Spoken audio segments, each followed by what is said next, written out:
لیکن دنیا والوں کے پیچھے ان کی جیب میں جو ہے اس کو دیکھتے رہیں گے تو نہیں ہوگا. آپ نے بتا دیا اگر دنیا والوں کی محبت چاہتے ہو تو سب سے پہلے دنیا والوں سے بے رغبتی اختیار کرو. ان کا پیسہ ان کا اپنا، وہ جانے، ہمیں اس سے کیا لینا دینا. ہمارے پاس جو ہے وہ ہمارے لیے ہے. اسی بات کو آپ صلی اللہ علیہ وسلم نے اگلے جملے میں ارشاد فرمایا. اسی کو، یہ جو دوسرا جملہ آ رہا ہے اس کو آپ نے اگلے جملے، اسی حدیث کے، اس باب کی جو حدیث ہے، اس حدیث کے اگلے جملے میں ارشاد فرمایا وَإِيَّاكِ وَمُجَالَسَةَ الْأَغْنِيَاءِ، یعنی دنیا بقدر ضرورت حاصل کرو اور دنیا سے بے رغبتی اختیار کرو. یہ کیسے ہوگا؟ یہ اس کے کوئی ایک علاج تو ہونی چاہیے اس کے، کہ دنیا سے ہم بے رغبت کیسے ہو سکتے ہیں. دنیا کی محبت، دنیا کی لالچ، دنیا کی چاہت ہمارے دل میں نہ ہو، اس کے لیے ہمیں کیا کرنا پڑے گا، کیا علاج ہے، کیا نسخہ ہے.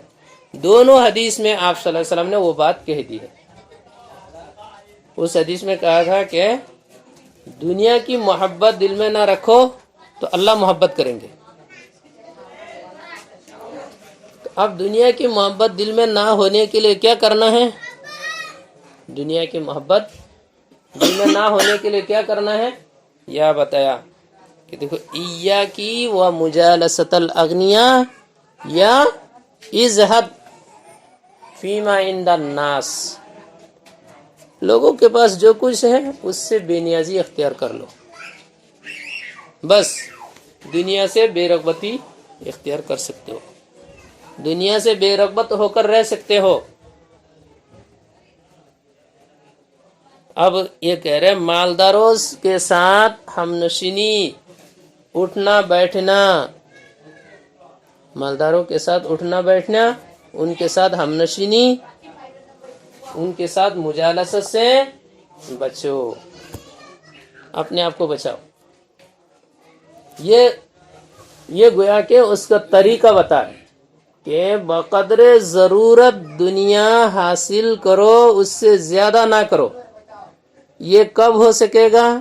اس کے لیے کیا کرنا پڑے گا؟ کہہ رہے اس کے لیے یہ کرنا ہے کہ تم مالداروں کے ساتھ اٹھنا بیٹھنا چھوڑ دو. مالداروں کے ساتھ اٹھنا بیٹھنا چھوڑ دو، بس بقدر ضرورت دنیا سے زندگی گزار سکو گے. اگر مالداروں کے ساتھ اٹھنا بیٹھنا کرو گے پھر بقدر ضرورت دنیا سے تم زندگی گزار نہیں سکو گے.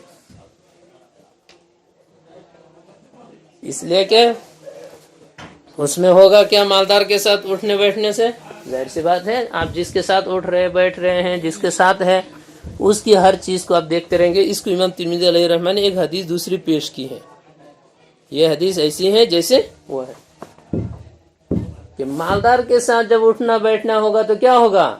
ان کے مال، ان کے گھر، ان کی سواری، ان کے کھانے پینے کی چیزیں، وہ سب دیکھ کر ہمارے دل میں کیا ہوگا؟ ہمارا تو کچھ نہیں ہے، ہمارا کچھ نہیں ہے، ان کے بہت کچھ ہے، ہمیں بھی کچھ کرنا ہے، ہمیں بھی کچھ کرنا ہے، ہمیں بھی کچھ کرنا ہے، ہمارے پاس بھی کچھ ہونا چاہیے. یہ سب باتیں آنا لازمی ہے. تو بقدر ضرورت کیسے؟